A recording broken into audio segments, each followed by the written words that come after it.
How's it going? And welcome back to How to Invest in Commercial Real Estate. What is up? We have a super exciting show today. Less Joel, though. Well, today. I mean, maybe that's why it's so exciting. It should be a good one. Yeah, it should be a good one. Anyway, I know Joel was sad to miss out on this one because when we're screening podcast guests, yeah, he was. Really some of them are more impressive than others, and he was like, "Oh man, let's definitely get Jeff on." And then he had to miss this one. Anyway. Super excited. We will introduce our guest in just 1 second. There's a lot going on in the world. I know we just had a big election. Yeah. Who won? I didn't hear about it. Yeah. Anyway, everything is kind of surging. Stock market seems like it's at an all-time high. Crypto is running. If you're into that, Trump, just got reelected. Fed's meeting today. Federal Reserve's meeting today. Yep. Another cut. I hear they're going to go ahead and do the cut, even though the election had no bearing on that. So I think they're going to cut again today. No bearing. Yeah. So sitting president never has any bearing on that kind of stuff. Anyway, the Petromax Henderson gas stations. We successfully closed on those. Yeah. Awesome. We're done. Yep. We're done with the gas stations. Woo! Yeah. Been working on it all year. We just closed the last 4, so we have 5 now. We are already working a deal on those 4, so hopefully we can get something finalized here soon. Ideally, we'd like to close before the end of the year, so we need to get something finalized ASAP because we're a couple weeks into November. Anyway, without further ado, we're going to get into our guest here, Jeff Holzmann, and he is the CEO, if I'm not mistaken, of REAF, which is super impressive in my opinion because they have hundreds of real estate assets all over the country, over $1.5 billion in assets under management, which is impressive. That's who we want to be. Yeah, I'm just trying to get to $1 billion. I mean, $1.5 billion. That Jeff probably stopped at $1 billion. Anyway, without further ado, Jeff, introduce yourself and tell us a little bit about you and REAF and kind of everything going on. Absolutely. So I'm Jeff Holzmann, and small correction, I am the Chief Operating Officer of REAF Holdings. I'm not quite the CEO. COO. The CEO is a great guy. It's a great leadership team. I'll tell you all about him, but I am the Chief Operating Officer of the REAF Holdings Group. Okay. A little bit about REAF Holdings, just for context for the viewers and listeners. REAF Holdings, in one way or another, has been around for almost 30 years. This latest iteration as REAF Holdings, the way it's structured now, and it's REAF with a double R, so it's RREAF. And for those of your viewers who are a little older like myself, they'll probably remember that there were other REAFs and other iterations. But this current company, REAF Holdings, based in Dallas, Texas, was founded about 12 years ago, and with the vision of really serving Middle America and providing real estate solutions for Middle America. Middle America is a fancy way of saying, people call it blue collar or the middle income level. What it really means is that we don't cater and we don't provide real estate solutions for the bottom of the sort of the income ladder, and we're also not at the top for the very luxurious. And it is the largest contingency, the largest group of in terms of social demographics in the U.S. So it's a good market to cater to. The vision was always to provide real estate solutions. We started out with multifamily, like many other firms did, but we have since evolved. We have 5 different verticals. Multifamily is by far our largest. We have more than 50 different communities around the country with about 17,000 different units. Roughly, you put the numbers together, that's about 50,000 people that live monthly in our communities. We also own and operate 16 different hotels. Many of them are currently functioning. Some of them are under development. We'll talk a little bit about that. We have our own construction company, RCS, REAF Construction Company. We do extended stay, which is a sub-portion of our hospitality platform. And we do RV parks. And we'll talk a little bit more about those and how this specific vertical is unique because they're more transient luxury kind of stays. They're not your mobile home parks, although that's a phenomenal real estate investment category as well. That's not what REAF does. And the last and probably most exciting thing that REAF does is something called REAF Communities, where we build master planned cities. They tend to be smaller towns, and these are multi-billion, multi-decade long projects. We buy thousands and thousands of acres. We currently own 2 plots along I-35 in Texas between Dallas and Austin. prime real estate. We were just talking about the elections recently, earlier in your show. I'm sure you've seen the stats. People are moving into Texas by the drones, right? It's unstoppable. So these two plots of land that we have, thousands of acres along I-35, very, very popular with net in migration, positive net in migration, really for the last couple of years. And we build cities. We build it from scratch. So everything from infrastructure, roads with the Texas Department of Transportation. We put together interchanges. We build infrastructure for water and sewage. And then, of course, we build the actual housing solution. Some of them are multifamily. Some of them are BTR, built to rent, or single family products. We also build hotels, extended stays, even municipality buildings. So as you can imagine, these are multi-billion, multi-decade long projects, and we'll talk a little bit more about them. But yeah, you've hit the nail on the head. It's about 500 or so employees, just under $5 billion in assets under management, with offices and team members really across the country. We only work in the U.S. We currently do not do anything international. So a very large group, has been around for a long time, and really is doing spectacular. Yeah, that's really impressive. Yeah, well, I like having you on the show because you're doing a lot of things that we don't talk about a lot, but we're really interested in. Criterion tends to specialize in retail, and some of these things that you've talked about, we've done multifamily before, but some of these other things we've looked at, RV parks, hotels, and we just never have dipped our toe into that. But would love to get into those things and love to discuss those with you. So yeah, is REAF a REIT? Is it? It is not. And that's a great question. And I'm sure your viewers know what that means. There's pros and cons to how you choose a structure for operating. REAF Holdings is not. It is a holding company. I'm sure most of your viewers are educated enough in real estate to understand that the equity, right, the money in real estate projects is usually with the title company, which means that every single project is kind of a standalone project. You could be an investor in a multifamily, you could be an investor in a portfolio of multifamilies, or you could be an investor in the holding company level. The way REAF chooses to operate is as a it's a privately held company. There were other REIFs in history that were publicly traded. REAF Holdings right now, as where I work, as we know it, is a privately held company. And that allows us maximum flexibility to structure every single one of these investments differently. So unlike a REIT, we're not bounded by some of these tax exemptions where you have to distribute 90 and 95% of your profits. We tend to operate where we structure these offerings. It's usually a 506c offering for accredited investors that allows us to bring in institutional funds from the one side. We have everything from New York's teachers to California teachers' pension funds, the very large institutional players that invest with companies like us, and are in fact our partners as we speak in some of these projects and some of these portfolios. But it also allows us to bring accredited individual investors. And we've scaled that up. It started with just friends and family. And today we actually have thousands of retail investors coming in through that structure, some of them to the tunes of millions, maybe even tens of millions of dollars, every single one of them. So as you ramp up throughout the years, these become very big, significant numbers. What that allows us in turn to do is that entity hires REAF Holdings to act as the manager. So there is a lot of money, there's a lot of equity, there's a lot of knowledge built into REAF Holdings, but REAF Holdings is not the direct owner of all of this real estate. Right. Yeah. Some sort of SPE is the owner. You guys are the manager. And then I'm sure you guys have some sort of promoted interest on the back end.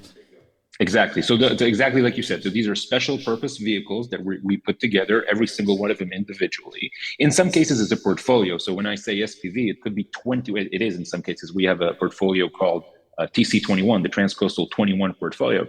So these are 21 assets in an SPV, but it's still one portfolio out of many, many assets that REAF Holdings acts as a manager to. But you're right, we do have promotes. All of that is disclosed in the operating agreement and subscription documents. So follow the money, right? See kind of how the cash flows through the waterfall. And REAF is a profitable, super successful company, but the way we chose to structure it is it does not own all the real estate that REAF Holdings manages. A very important distinction. Yeah, similar to Criterion. Is the same, Yeah. the exact same. Yeah, Criterion is a holdings company. We set up a specific purpose entity for that deal we're buying, maybe several deals. We'll clump them together, go raise the money. It's got its own operating agreement. Criterion is the manager of that entity or that deal. Yeah, I mean, we're structuring it literally the exact same way. We're using 506E. So it's good to see that at scale that still works, right? However many billions of dollars, it works. It does. It does. It works even better at scale. One of the things that we like so much about this structure that we have is that we don't have any institutional equity at the holdings level, which means we don't have a board of directors that is driven by the need to show something about a stock price, and they're going to make us sell assets, even if we think it's a dumb move, just because they have a quarterly goal to meet. And again, I'm not putting down the capital markets and the way that our country and our economy works. It doesn't work for us. We like to have that freedom to make what we think is the best decision for investors at a given time. And so far, it's been tremendously successful. You know, our track record speaks for itself. We have an average IRR return in the 20s and an equity multiple of above 2 with an average holding period of 3.5 years. And, nice. I'm not going to tell you we've never had any misses. We have, but very little. And even those, nobody ever lost money investing with REEF. And again, knock on wood, past performance is not indicative of future performance, right? We have to mention that. Yeah. But the track record speaks for itself, and we like having this structure. But, you know, I wasn't born last night, and I'm not going to make any predictions or any guarantees. Moving forward, the next 5 years, the next $5 billion, maybe we'll settle on another structure. But right now, we like being a privately held holding company. It's not a REIT, it's not a fund, and it's not open-ended in the sense that we have money that we have to deploy, whether it's a good deal or not. We only look for good deals. And I'll tell you what, if the deal is not good, we're not transacting. And 2024 is a good example. It's not a very good year for us in terms of volume. But that's because we couldn't find any good deals. And if I was a REIT, I was almost forced to transact. We don't like being in that position. Yeah, similar philosophy to us. And we slowed down a bit 2023 and 2024.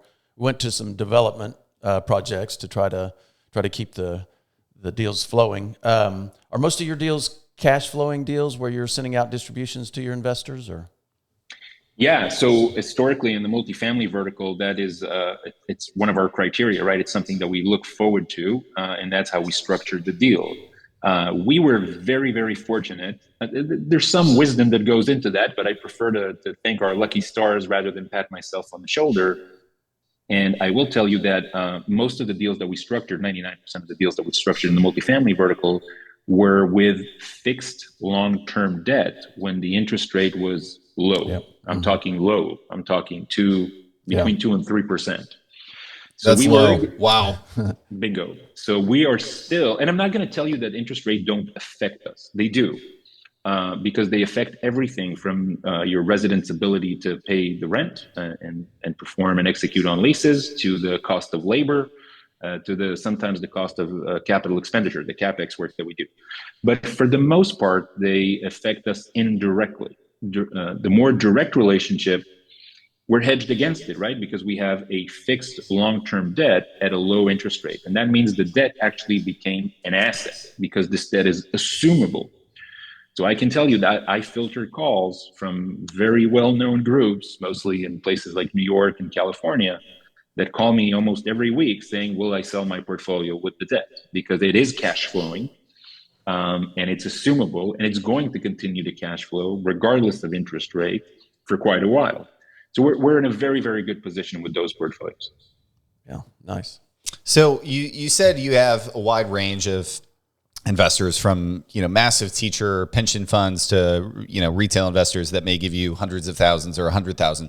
Are they treated the same? Or are they going in the same deals? Do they have the same return structure? Do they have the same waterfall? I guess walk me through that if you don't mind. Yeah, the answer is no. And of course, we treat everybody equally, but the leveraging power, the negotiation power that larger funds have usually results in them being located differently in the capital stack.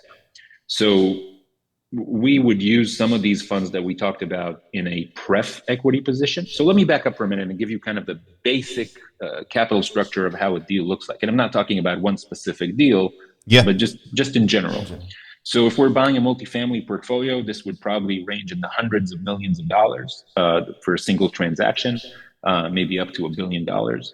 And about 60 to 70% of that will be debt. And debt we will source from one of the large agencies, right? So Fannie, Freddie, we're an Optigo level sponsor with Freddie Mac. For your viewers that don't know what that is, you can Google that. It's Optigo, and it's a status that you get with Freddie Mac that gives you certain benefits, and you can only really acquire that status through years of volume successful work with those lenders. And these are government-sponsored enterprise GSEs. So you cannot buy your way into an Optigo. You have to successfully execute and borrow and pay it back. So we are an Optigo level developer, a borrower. So maybe roughly 60%, depending, plus minus 5%, will be debt. And again, debt usually we would take a long-term fixed rate. These days, of course, can be a little different. We're talking earlier on your show about the Fed meeting today and about lowering interest rates. We'll see where that goes. On top of that, they get us higher in the capital stack towards the 80, 90% range, depending on the deal. We would usually layer in some kind of pref position. Preferred equity is treated differently than senior debt, obviously, and it's treated differently for tax purposes, but it still needs to be big numbers, right? We're talking in the tens, maybe hundreds of millions of dollars. So that's where these larger groups, institutional type of capital would usually come in. Usually, there are exceptions. We do have very big partners in the common equity as well. We'll talk about that in a minute. So those groups would usually come in and they would have a substantial amount of investment. And that's going to matter because if you're investing $100,000 in a deal, you can't afford to pay a lawyer $20,000 for due diligence. That's going to eat up all of your return. So these groups can do that, right? So they'll come in, they have their lawyers, they have their due diligence, they have their asset managers. They will certainly tour the assets with us. They will visit our corporate headquarters in Dallas. And the reason I'm telling you all this detail is because all of that forms a partnership. At this point, we get to know them personally. We get to know their analysts. We get to know their asset managers. We get to know their reporting systems. They have a say when it comes to how we audit our financial statements. So this is it's a partnership. And REAF Holdings also operates a property management firm. That's one of the reasons our headcount is so massive. The actual leasing agents and property managers and maintenance workers, they all work for the same company I work for, REAF Holdings. So everybody kind of gets to know everybody, and that builds that confidence. And we're talking hundreds of millions of dollars that are then layered in. That leaves you with the last 5, 10, 12% of the capital stack, which is in the form of common equity. And that's where REAF Holdings itself will come in. That's where some of the principals in the company will bring their own money occasionally. That's where other retail investors would come in. And that's also a part of the capital stack where we've seen large institutional players join us in what's known as the JV common equity piece. Obviously, there's pros and cons to everything in the capital stack. The cons, if you will, for being a JV equity partner is that you're the last one to get your money, right? The senior debt will get it first, the pref will be paid later, and then whatever is left will be paid to the common. The pro side is that if this is a good deal, and again, our deals historically have been very successful, then those are the people that will make the most amount of return. So if a senior lender is making 3-4% on their money, but it's mostly guaranteed, again, guaranteed is not the word that we use, but it's more secure in the form of first lien and being lower on the capital stack. The common equity guys would usually make 20 or 25%, but they would get their money last. So pros and cons depending on where you want to be. Yeah. Impressive. Well, Jeff, that's really impressive. I got to think our listeners are thinking, man, this is really impressive. Jeff, man, he's really made it. So they're going to think, well, how did Jeff get involved in real estate? How did he get to where he's at? So could you give us a little bit of your story? Yeah, happy to do that. So I'm 50 years old, and I wish I could tell you that this is all part of a great plan, and I knew exactly where I'm going to end up, straight going into college. Yeah. That, my friends, is not how it works. It's not. And you're right. I've been very, very fortunate to end up as the chief operating officer of REAF Holdings. It really is a very, very high level position in corporate America. And not everybody gets to do that. And I'm grateful every day to have had the opportunity. And this is not my family. These are not my friends. I didn't know anybody at REAF Holdings. I started working there. I'll tell you all about it. I started working there and kind of rose through the ranks. So to put it into perspective for your listeners, this was not handed to me in any way. I never met these people. They're not relatives of mine, and nothing like that. My case is classic of one thing led to another. And yes, I'm going to say that I did make some good choices along the way, but without a doubt, some of that was, basically, let's call it luck, right? Being at the right place at the right time. I ended up with REAF Holdings because previously I had worked for another company. It was a crowdfunding platform for commercial real estate. I'm skipping 30 years of experience, but I'm just giving you that's okay. Yeah, we could be here forever. But I had worked for another company that decided to form a joint venture with REAF. And it was a 50-50 joint venture. I'm still actually holding that position. It was a company called IRM. And it is the company that was put together, and this might be interesting for your viewers. It's the company that was put together to buy the operation from Realty Shares. Realty Shares was a very big deal at some point. I'm talking about 10 years ago. It was one of the largest crowdfunding platforms in the planet. One of the first and most successful ones to do that. They raised hundreds of millions of dollars from investors to invest in real estate, and they flopped. They went out of business. The company went bust and has since went bankrupt. And the company I was working for partnered with REAF in order to put together an operation that would salvage what is left of that and at least serve the existing investors so they're not left with nothing. And one thing led to another. That partnership gave me personally the opportunity to interact with REAF more. And the principals at REAF, the CEO, the president, the CFO, I think they liked what I'm doing and how I do it. And the way I approach operations is I bring a lot of methodologies from other segments of the industry and other industries altogether. So things like aviation, medicine, military, the use of checklists, the use of procedures, data analytics. So the reason I'm telling you all this is because a lot of the reason that I got to where I got today in corporate America, in real estate, in commercial real estate, is because of tools that I brought that are not from real estate. And I saw this beautiful chart. I'll try to share it with you guys after the show. It's sort of this Venn diagram, with the circles that overlap. Yeah. And they talk about how the greatest value in business is usually right. There's always exceptions, but is usually created when people and companies bring in different disciplines and not just specialize in one. So the inner exchange, if you will, of mathematics and biology, all kinds of stuff like that's kind of usually where the magic happens. So for me, it was a lot of the disciplines and tools that I brought from my experience in other industries, venture capital, aviation, military. And that's what the principals at REAF, I think, liked so much. And they literally, when they hired me, they said, "Hey, we want you to come over." And the words that they used were, "We want you to do that thing that you do over there. We want you to do it for us." And that was your first introduction to real estate, was it REAF? No. So, I had worked in commercial real estate even in the previous company before, but again, being 50 years old, I've only been in commercial real estate for sort of the last 12. Interesting. I spent decades in aviation and time in the military and time in venture capital. And I still use those tools every single day. Now, don't get me wrong. You cannot walk into commercial real estate, certainly not at this level with a company like REAF Holdings that transacts in the billions of dollars and not know what you're talking about. Yeah. You can't just show up knowing nothing. Yeah. And it took me years to kind of learn the ropes, everything from how a capital stack works to how to negotiate with a vendor. But you do not need, in my opinion, take it for what it's worth, you do not need to be a 40-year veteran of one industry in order to gain success. I think it's perfectly valuable to bring experience and disciplines and tools from other industries as long as you apply them correctly.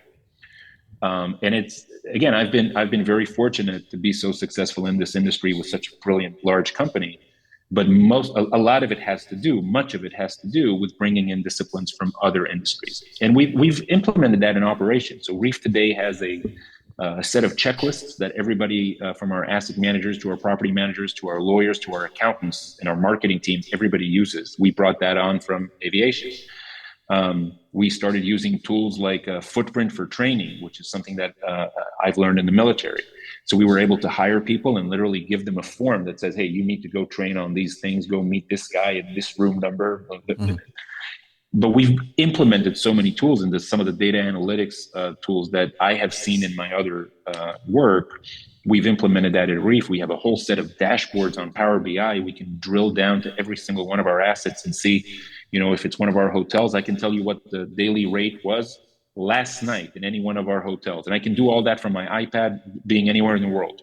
Wow. Those are things that are not really customary in real estate, but they are very customary when you run a multi-billion-dollar transportation business. So our ability to kind of borrow disciplines and tools and procedures, and quite frankly, ideas and people from other industries is one of the things that made REAF very, very successful. Yeah, really impressive. Well, I could honestly talk to you forever and kind of ask questions about this and swap notes. It's very inspiring and aspiring to try to achieve that level of trust with institutional investors, that level of assets under management. I mean, you don't achieve $5 billion in assets under management with an average IRR, that starts with a 2, 20s. That's insane. And it's something we preach all the time on the podcast is that you need to do a retirement calculator at 15 and 20% and really get motivated and inspired to invest and build wealth. So to hear how somebody based in Dallas, somewhere so close to where we are, with very normal people, Jeff, you seem like a normal guy,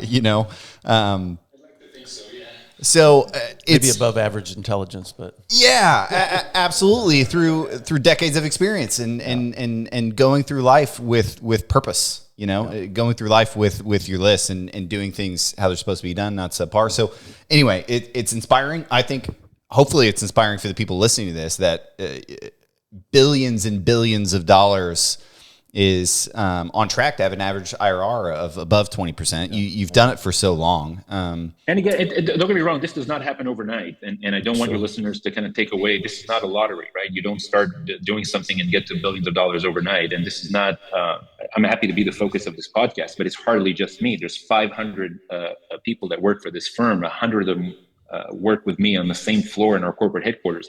It's a team effort. And unless you surround yourself with very good people of all different types and sizes and disciplines and skill sets, that it's going to be virtually impossible to achieve, right? So we have everything from acquisition people that know brokers to phenomenal marketing people to phenomenal lawyers. And it's not like we don't make mistakes. We do. But when we do make a mistake, in fact, when we accomplish any transaction, we always debrief it, right? Which is another concept that we brought from military and aviation, where we kind of get together in a room in what we call a safe environment, like nobody's being penalized, nobody's getting fired. We just want to debrief what just happened, what we did well, what we didn't do so well, what can we do better next time? And I'm talking about a negotiation. We will debrief that, about a transaction, about a capital raise, about a CapEx expenditure. We'll debrief it. We'll say, hey guys, what have we learned from this? And we'll put that in writing and disseminate it to the team. So the reason I'm saying all that is because when you do that, when you adopt that kind of approach, then over time, right, over 10 years of working together with good team members, and some people come and go, but there's very little attrition at REAF. It's 99% of us are the same guys that were there 10 years ago. Then you really start to kind of work together as a team, and you really start to kind of quadruple, right, the effort, right, because everything that you do is in the magnitude. And that is really the key to how we got here. It did not happen overnight. Nice. I would agree completely, actually. Hearing that you do have such a low attrition rate, 99% of the team is the same team that was there a decade ago, that I would say, if you have that going for you at your company, you're bound to achieve some sort of success. Working together as a team for a decade, that's powerful. Yeah, I've been in corporate America, and typically there's a lot of turnover. So that's really impressive. And a lot of it is about managing egos, right? Because there's always people who think that they should be doing more or they should be getting more. And obviously it's easy for me to lecture when I happen to work at a very successful company. Not everybody is that fortunate, and I'm not saying there's not good people in companies that are not successful. Of course there are, But grit is a big part of it, right? So, I mean, once you quit, it's over. The stats are broken. But if you stick around and try, that's not a guaranteed success. But that is the chain continues, right? As long as you don't break that chain and you stick with those people, usually egos, disagreements, misunderstandings, they usually get hashed out, especially if you have a good culture and you debrief. So really what happens after a few years of working together is you kind of, I know this sounds cliche, but you really kind of rise above that.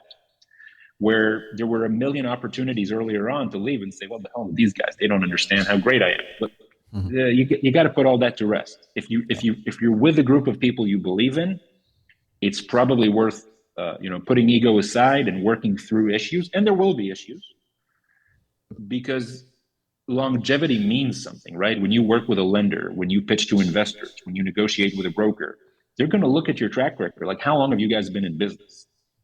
And some people pivot immediately and say, well, in my old firm, I did this and I used to work for those guys. Yeah, but that's not what I am. Yeah.